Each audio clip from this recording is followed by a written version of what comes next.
Polar Knights. All right, guys. Spawning in the bottom middle position of Polar Knights. The Axiom player, give him your support. It is Hart.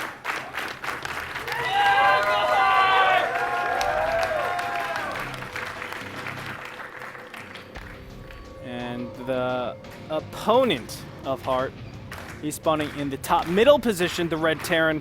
The WCS Season 2 winner, it is CM Storm's Polt.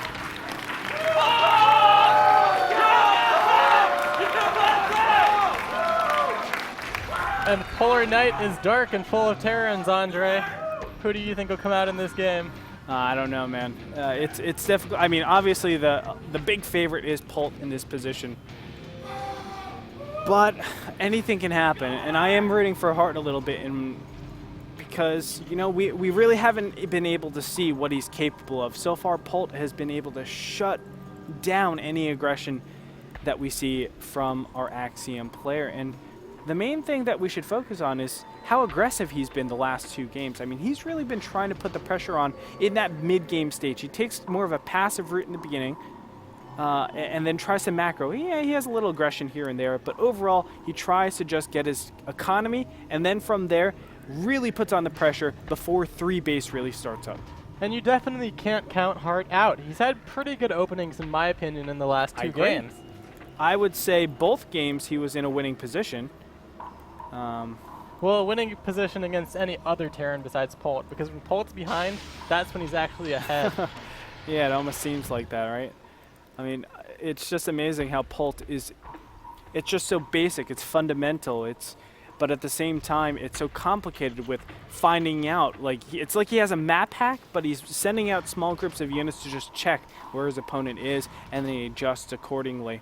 It's almost like he has a map pack with the way he moves around the map. Of course, he doesn't, because he's playing with our computers. We can see that he's not. But it is really astounding. Now, Hart is doing the refinery first, and he's only gotten a single Marine and putting a tech labs on. This is to lift up the barracks and make it so that there's no extra time that you need to put the starport, lift it up, and then land it down. That's an extra, 10 seconds. Your Banshee could have been flying across the map. 10 seconds is also enough time to kill like 4 SCVs. So, very valuable time. And it looks like we might see that mirror Banshee against Banshee this game. We've seen that in the past, and it kind of comes down to who utilizes their Banshees better while defending. It's a very multitask-oriented thing, because you have to be microing the Banshee to your best while defending against their Banshee. And it can be tricky. When that happens, I mean, Widowmine hits actually come into effect so much, because you can hide Widowmines. Here, I'll show you real quick. Right over here, and then right over in front of the refineries. And what happens is that the actual refinery, the command center, will hide the little thing that pops up from the Widowmines, the spot in the ground. And from there, if Banshees fly in, it'll be their doom. And that's definitely a little trick that we probably will see over here, as a Helling is going to be made. What's up? I accidentally switched my hotkeys, and I'm not sure how to give vision of both players anymore. Okay, I got you. You know all the hotkeys, Andre. I got you. Thanks. Banshees are going to be moving across the map pretty soon here. It's actually not that different. I did want to mention before that Polt was somehow slightly ahead with his starport, just a couple of seconds. And because of that, well, Polt is going to make it in good time. And we're going to find out. Ravens are both players. Cloak is just about finished, so they're both playing it exactly how Polar Knights is normally played. Yep, both saving 1 scan until that Raven is out as well. Yes. Well, hopefully. That is the standard thing to do. And we're going to see who's the better multitasker. No Widowmines out for either of these players. Marine's just going to go head-to-head. And I think Hart's marking this pretty well so far. On the other side, the Banshee is doing a lot of damage, but the Raven is finally out. Still only 1. Oh, Auto Turret goes down and is not able to clear everything out. On the other side, though, look at this. Hart hasn't lost a single... Well, now he is, but he didn't lose any hit points at the time. Let's take a look at the units lost. 500 resources lost. Hart playing that out a lot better so far than Polt. Yep, 9 kills for Hart's Banshee so far, only 7 for Polt. And it's growing too. It's because he still has a little bit of energy left and he has a lot of health.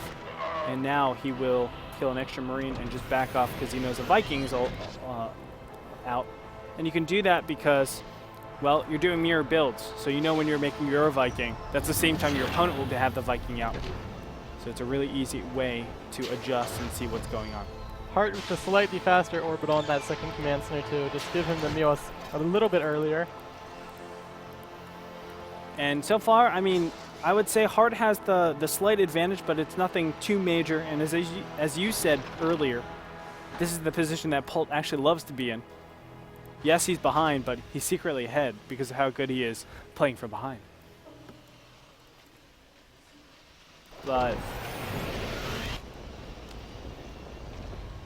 nothing just yet. Stim is going down a little bit faster. Stim enables you to just play a little bit faster, more on the map. So we will have a map control advantage over for Polt. No early third command center from either of these players so far. Yep, both have the exact same counts of units. 1 Banshee, 1 Viking, 1 tank, 7 Marines and a Raven for each player. Hart does have a small SCV lead though. How would you say you should play this map out? Okay, you have 2 bases, you have a lot of units. Where are you going to place them to attack your opponent? I think you want to kind of do a push with tanks and Marines and set up a kind of small contain against your opponent. Because if you look at the cliff to the main, it's a lot easier for Hart to do this kind of doom drops on this map than on the previous maps. Yeah, so set up right here, you're saying. Yeah, so just set up a nice contain, and then if you see an opportunity, go drop the main with everything. And I think this will favor Hart's style to some degree.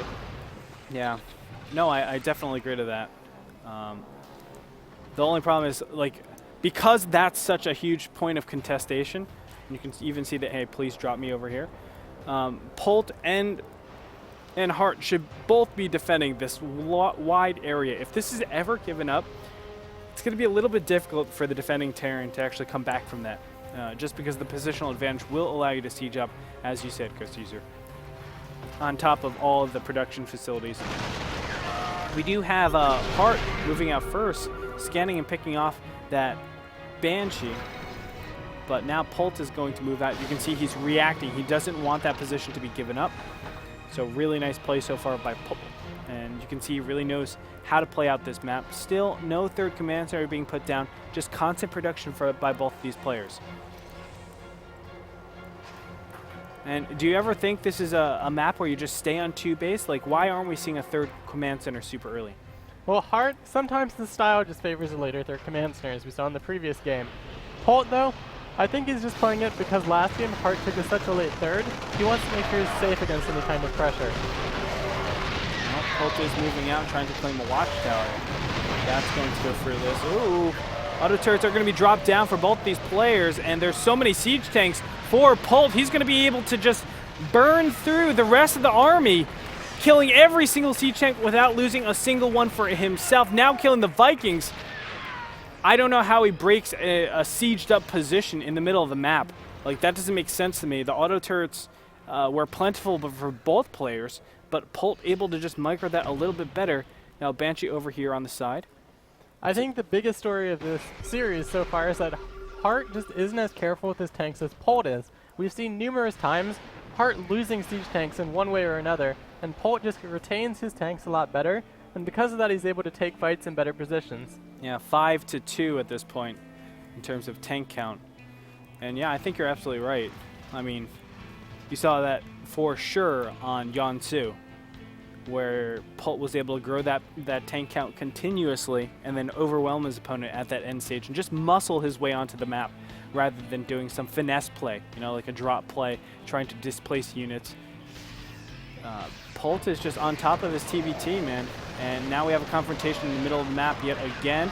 A nice pickup from Hart. He'll take the win right there, taking out one of the siege tanks, but still needs to work on it a little bit more. 5-4.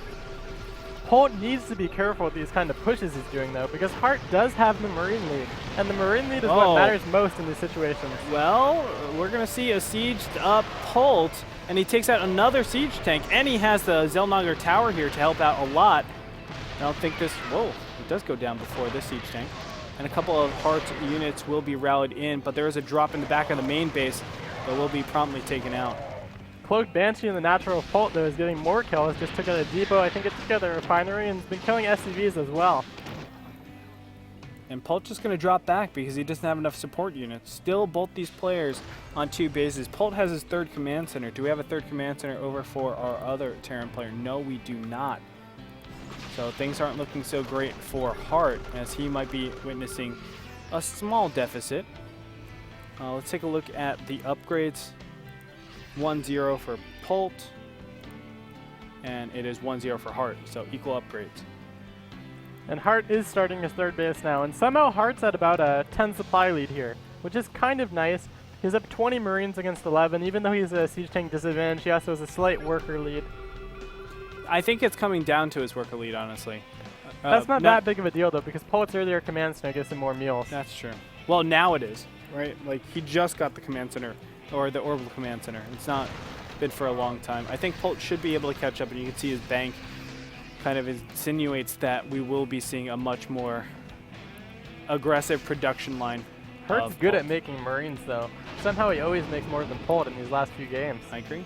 But these Doom drops just have not been working out nearly as well. And it's almost like Polt realizes that there's an impending Doom drop. And now Stim Marines are going to get in here. Oh, gosh, that's so scary. Yeah, I think Polt, he kind of knows how Hart plays. Every game he's setting up this missile turret ring around his main base. And he's able to defend against that pretty easily. But still, that Doom drop gives him map control, right? He's able to exercise his units on the map.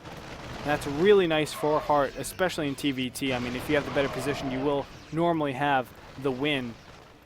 Although right now all of Hart's units aren't together, and he could be witnessing a really, really bad engagement. But no, he's going to back up from here. But Polt needs to be kind of careful. Oh, a great engagement by Hart, and he's able to surround all the units. Is it going to be enough, though, as the siege tanks will be able to splash enough units and back Hart up?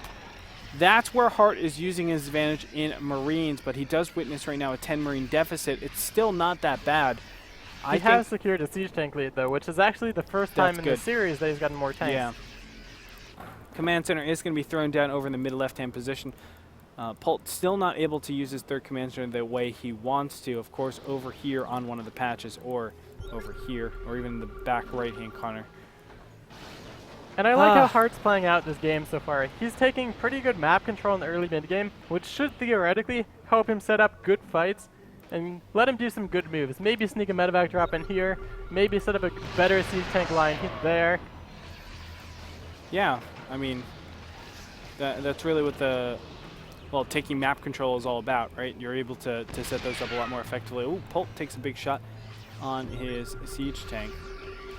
But now it's going to move across, and he has to be careful because the attack into this area can do a lot of damage, as we were talking about in the very beginning stage. But the siege tanks are not sieged up yet, or unsieged to mobilize to do something with that. Now Polt's Marines just sprinting forward, splitting up. The one siege tank is all alone, and Polt will get additional area to work with, but he needs to be careful because there is an impending attack. From both sides here. Yeah, I think so. Polt needs to siege up right now, but I think even that, it's too much. Marines from both sides outnumbering siege tanks now, just absolutely in gorgeous numbers. Hart cleaning through. That's an enormous win by Hart. He just picked off a lot of siege tanks. He even got some medevacs, and he took another Marine lead. That's the fight Hart needed to come back into this game. That's right. I mean, I think, honestly, Hart was in a better position at that point. But we're witnessing, again, another upgrade lead. 2-2 about to finish. And +2 weapons just started. It's going to be 1-1 against 2-2. This is where things can snowball yet again out of control. And I think if Polt plays this well, he can have another cost-efficient fight, although this is a serious army deficiency right now. And Hart has a lot more medevacs. That should help his Marines until the upgrades are in Polt's favor. We're going to find out. +2 attack is just about to finish, and there it is. So just like a trigger, he's able to be so cost-efficient with these Marines, now pushing forward, able to micro through all these siege tanks, and he crushes the attack. Wow, it's such seesaw action, taking his 3rd base. Polt holding off barely, but he does hold off. 2-2 now, about to finish. And he will have much more cost-efficient Marines than his opponent. Wow, that's that's really surprising. Army tab, let's take a look at it right now. 52 to 65, a slight advantage for Hart. So again, we're in a position where Hart doesn't have the better quality units, but he has the better quantity of units. These extra medevacs don't seem to be doing so much for Hart in the fights either. The burst damage. I mean, the Marines now do burst damage because of the upgrade difference. Right? If you're equal, I mean, obviously medevacs help out a lot more. Yeah, it's all about percentages. I almost think Hart might be overmaking his medevacs to some degree. He has 11 on the field now, and he's still producing them 2 at a time. Wow, yeah, I think so. Because you can, I mean, each medevac, you can say it's, 1 point something siege tanks. It constitutes a large portion. Marine's going to spread in, but they have to back up. What does Polt look to do with this small time that he has? He has about 40 seconds, 30 seconds before the 2-2 advantage is up. I think it's kind of hard for him to press the advantage, though, just because he's down in supply. So even though he has more units, with the defensive siege tank positioning and just more units overall, I think Hart should be able to defend until his upgrades are done. Hart, again, preparing for a triple medevac drop. I don't think this is going to be spotted. And Polt, he's just set up very defensively. I think Polt might think he's really, really, really far behind. A lot more than he actually is. I think Polt is barely behind, but we'll see. I think this is Hart's big advantage, or at least something that can really exacerbate his advantage at this point. But 3-3 is on the way. Oh, did the Marines see those medevacs? I think it might have. I don't know. But where is he even going to drop? I think he's going to go in the natural. No, it's just going to be parked out here. Oh, this is smart. This is much better to land them over there and then run into the natural. But remember, he is still witnessing an upgrade disadvantage, so he needs to be careful with this. But able to get some really nice kills so far. Siechenko is going to pop out at the perfect time, and Marines sprint back. There is no attack in the front because there's a good line of units. And we're going to find out, can Hart do the damage that he needs to do? All the medevacs are already down, but he has expendable medevacs. Every single Marine gets obliterated in the front. And Polt, yet again, able to defend and make the comeback, or potential comeback. And if he defends until his 3rd level of upgrades completes, he'll again have an incredible upgrade lead against Hart. Hart again moving across to the right-hand side. Units should be prepped to defend against that. Nice scan and actually sees all the units unsieged. And it'd be best for Polt not to engage into that. Behind this, let's see, Hart, has he taken on a 3rd command center, or a 4th command center? A 3rd base at this point, since the main is dried out for the most part. He has not. So both these players on very low income. And the clock is ticking. Hart has less than 30 seconds to do a timing attack before this upgrades kick in for Polt. And I don't think he's in a position where he can make that timing attack. I don't think so. And once his upgrades kick in, it's going to be tough for him. 2-1 against 3-3. I mean, we saw the effects of this last game, and it is ugly. I mean, you can just do some absurd surrounds knowing that your opponent's Marines do virtually nothing to you with the amount of medevacs that are out on the field. Even with this units tab, let's take a look. 7 medevacs. I mean, that's still a pretty comparable amount. And you're going to see a very small task force of Marines just sprinting forward, being able to do a lot, and cutting supplies, going over to the left-hand side, things like that. And we're going to see that right now. Look at that. 8 Marines are going to sprint forward, take over the watchtower. And is 3-3 finished? Yes, it is. So he can actually take engagements like this, knowing that he's so far ahead with his upgrades. And he's going to do it. He's sprinting forward. Here's his 3-3 timing. Marines are going to engage. Great split so far. Only a single siege tank. Look at how fast that dies. And it looks like Hart is moving on in, but this is not an engagement that you can take because of 3-3 Marines against 2-1. Siege tanks are getting obliterated. Everything in the army for Hart is evaporated. Now moving into the 3rd base.